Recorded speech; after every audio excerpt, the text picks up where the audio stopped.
Hey everyone, it's that guy over there bringing you another tactics video today talking about the Zoanthropes and the new Neurothrope. I would call it upgrade to the Zoanthrope squad.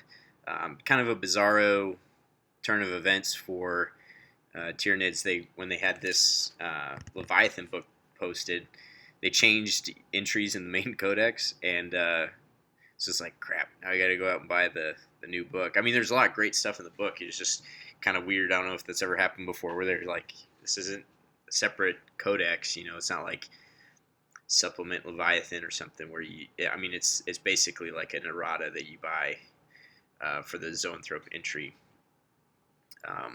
which is kind of weird. So, but I'm glad.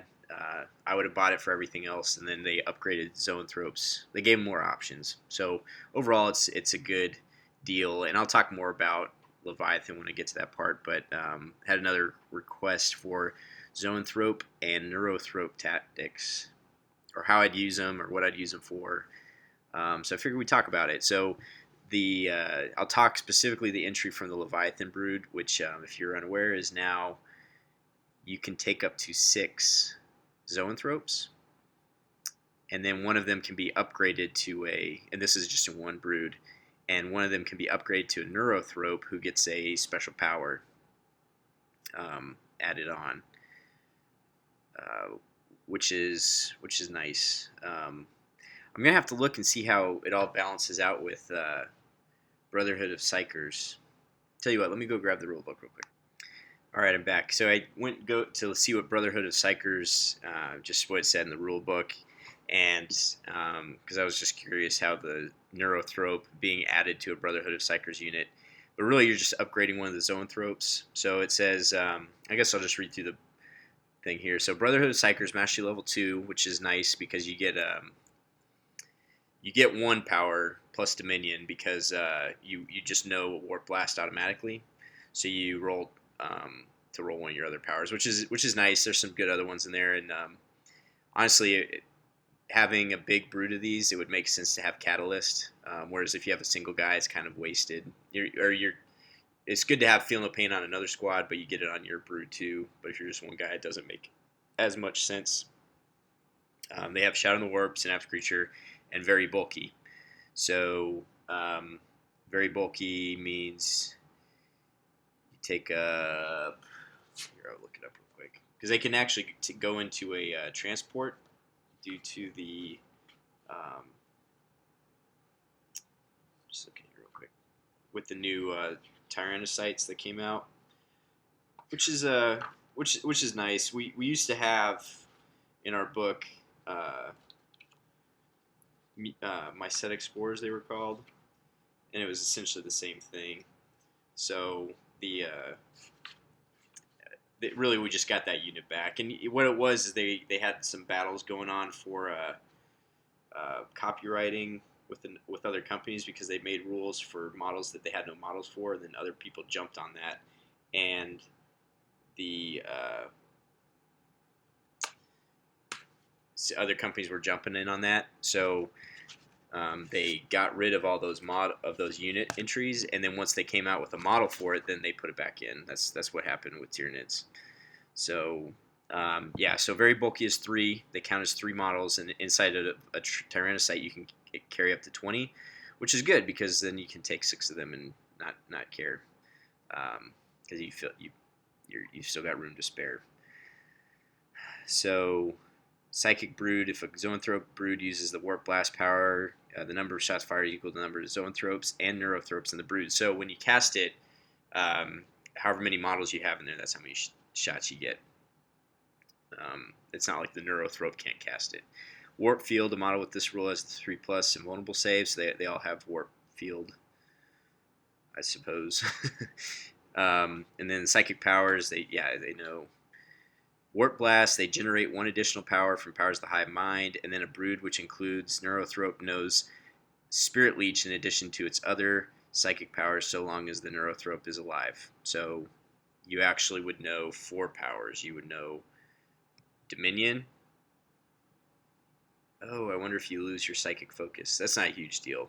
If you take a Neurothrope, I think you lose your psychic focus, so you don't just get the Dominion anymore. But anyway, Dominion, Warp Blast, some other power, and then if you give out Dominion to take a Neurothrope, you get Spirit Leech. Spirit Leech is a Warp Charge 1, which is nice, because Warp Charge 2, I'm telling you, that's hard to pass.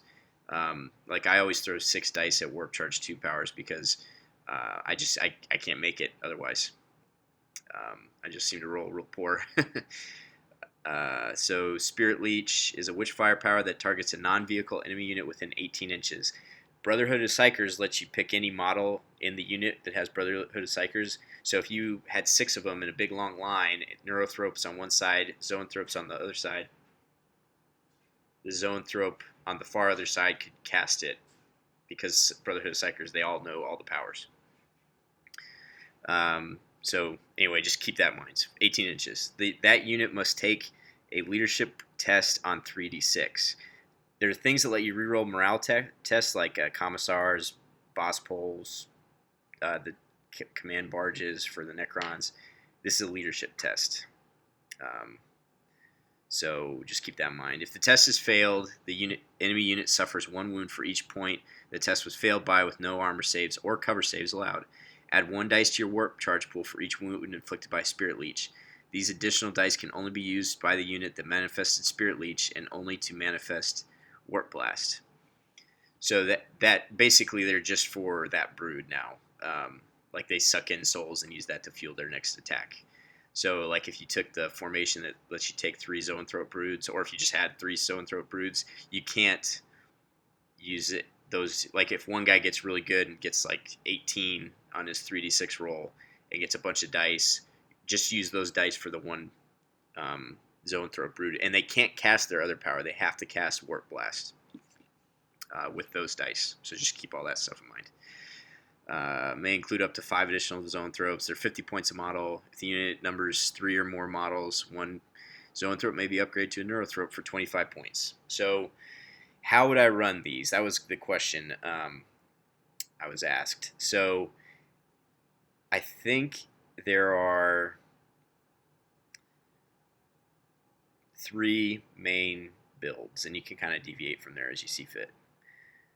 The first build is just 1 Zoanthrope, 50 points. Mastery level 2, even if you just have 1 of them, gives you 2 extra warp dice every turn to use for your... You could use it on him, but the Hive Tyrants could use those dice and everything just when you're generating warp charges. And then there are nice little synapse in the backfield. With just 1, you would know Dominion, you would know another power, and then you'd know Warp Blast. So, like, if you were in the back and there's a big unit of gargoyles near you or whatever, even if you're out of sight, you could cast Catalyst on them, or you could, like, if you're trying to do the Tyrannifex thing, if you had 3 single Zoanthropes, that would give you 3 chances to roll Onslaught for 150 points. As long as they're single. If they're combined, then you just get 1 power, obviously. So just a single guy. He can hide in a bastion or any kind of building and use the outside of the building as his... Basically, he counts as being at any point inside of the building. So that extends his 12-inch synapse range. Then Dominion can get him even further. He's holding down your backfield. You're trying to keep him out of line of sight, because even with this 3+ invulnerable save, like, a las cannon doesn't have a very good shot at killing him. But a unit of bolter marines would actually be very likely to kill him. So something like Deep Strikes in your backfield, and it's just 5 marines, they could very easily just kill him off. So anyway, you want to try to keep him hidden as much as possible. If you put him inside of a building, sorry, I keep cutting in and out. If you put him inside of a building, just be aware if the building gets exploded, he takes like 6d6 strength 6 hits, and that absolutely would kill him. So maybe behind the building, unless there's drop pods or something, then he could be inside. And then you could put like a comm relay and let your reroll reserve rolls, and he can hold that down and just hold down a huge part of the table for synapse. So that's one way to take it. 70 points for the bastion with the... No, I'm sorry, it's 90 points for the bastion with the comms relay, and then 50 points. So 140 points, you got a pretty durable synaptic tower. Second choice, I would take 3, and this is the if you put the points into 3, you might as well take one as a Neurothrope. Now you can put them in a Tyrannocyte. Tyrannocytes are 75 points, so like 3 of them, 175. I'm sorry, 3 of them is 150 plus 25 is 175, so 250, and you get like your little Tyrannocyte with 3 Zoanthropes that could ride in it with the Neurothrope upgrade, so they could ride around inside of it. That's kind of like your middle of the road. You're basically just taking 3 so you could get the Neurothrope, because Spirit Leech, we used to have a model called Doom of Malantai, and the Doom of Malantai, he would just automatically, it would just happen within 6 inches. Everything would take 3d6 leadership test on 3d6, and then basically what Spirit Leech does, but it just automatically happened. It was every unit within 6. And he had a lot of other things that made him good, but he was just crazy, and people really complained about him, and then they took him away. But we kind of got him back with this. But that power, I mean, it's the same as the one from Telepathy, Psychic Shriek or whatever.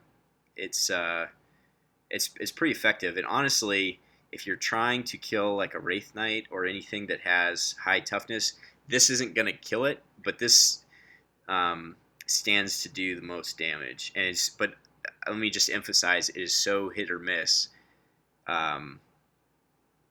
Like at this point, if you're trying to do like these leadership shenanigans, because your Flying Hive Tyrants can also get, heck, their extra power could be Psychic Scream, which is the Nova power, 2d6 plus 2, subtract their leadership.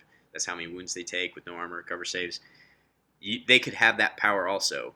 So at this point, you really benefit from doing the Lictor Assassination Brood, or Death Leaper Assassination Brood, which I'll cover when I get to the formations. But it subtracts 1 from their leadership when they're within 12 inches of Lictor. You almost have to run that, because leadership 10, you're not going to do very many wounds to it.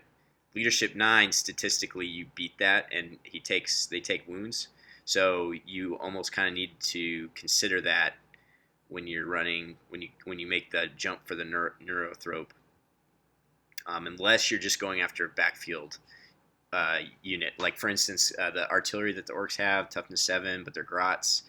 That would be so good against Spirit Leech. Would be so good because they're toughness 7 normally, and all the grots count as toughness 7 because it's silly, but only being like leadership 5 or whatever, you're going to do a lot of wounds, and they'll probably fail a morale check, and it'll be great. So they can be so good against some things, and it's really what you're trying to aim for is the things with like 2+ armor saves and a high toughness. And low leadership is okay, but you're rolling 3d6.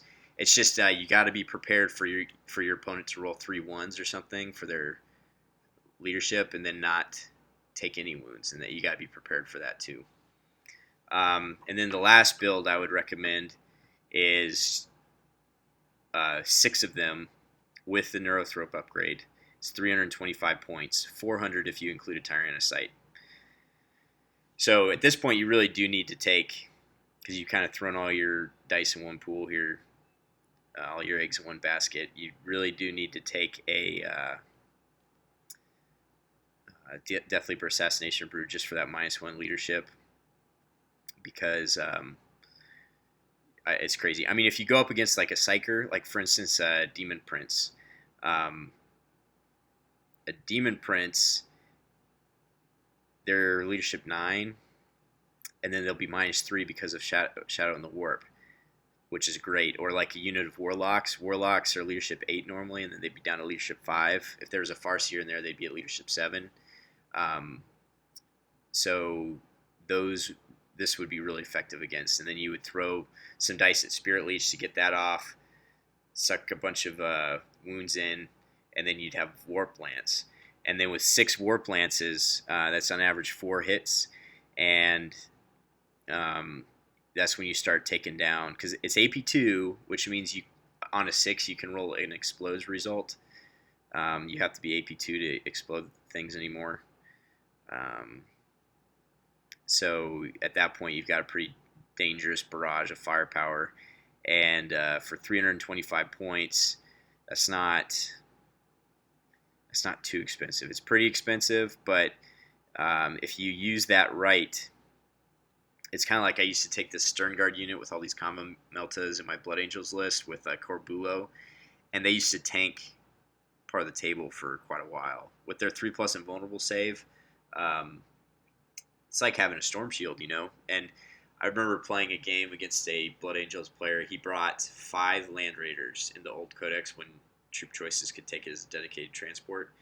5. And I was playing Tyranids at the time, and monstrous creatures used to do is like they had Melta weapons in close combat because you were only like strength 6 or strength 7, but you'd get plus 2d6 to that damage roll.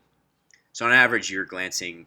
My strength 7 on the charge Trigons were on average glancing Land Raiders, but my opponent was like, "Are you sure you want to play against this list?" I was like, "I mean, let's give it a go."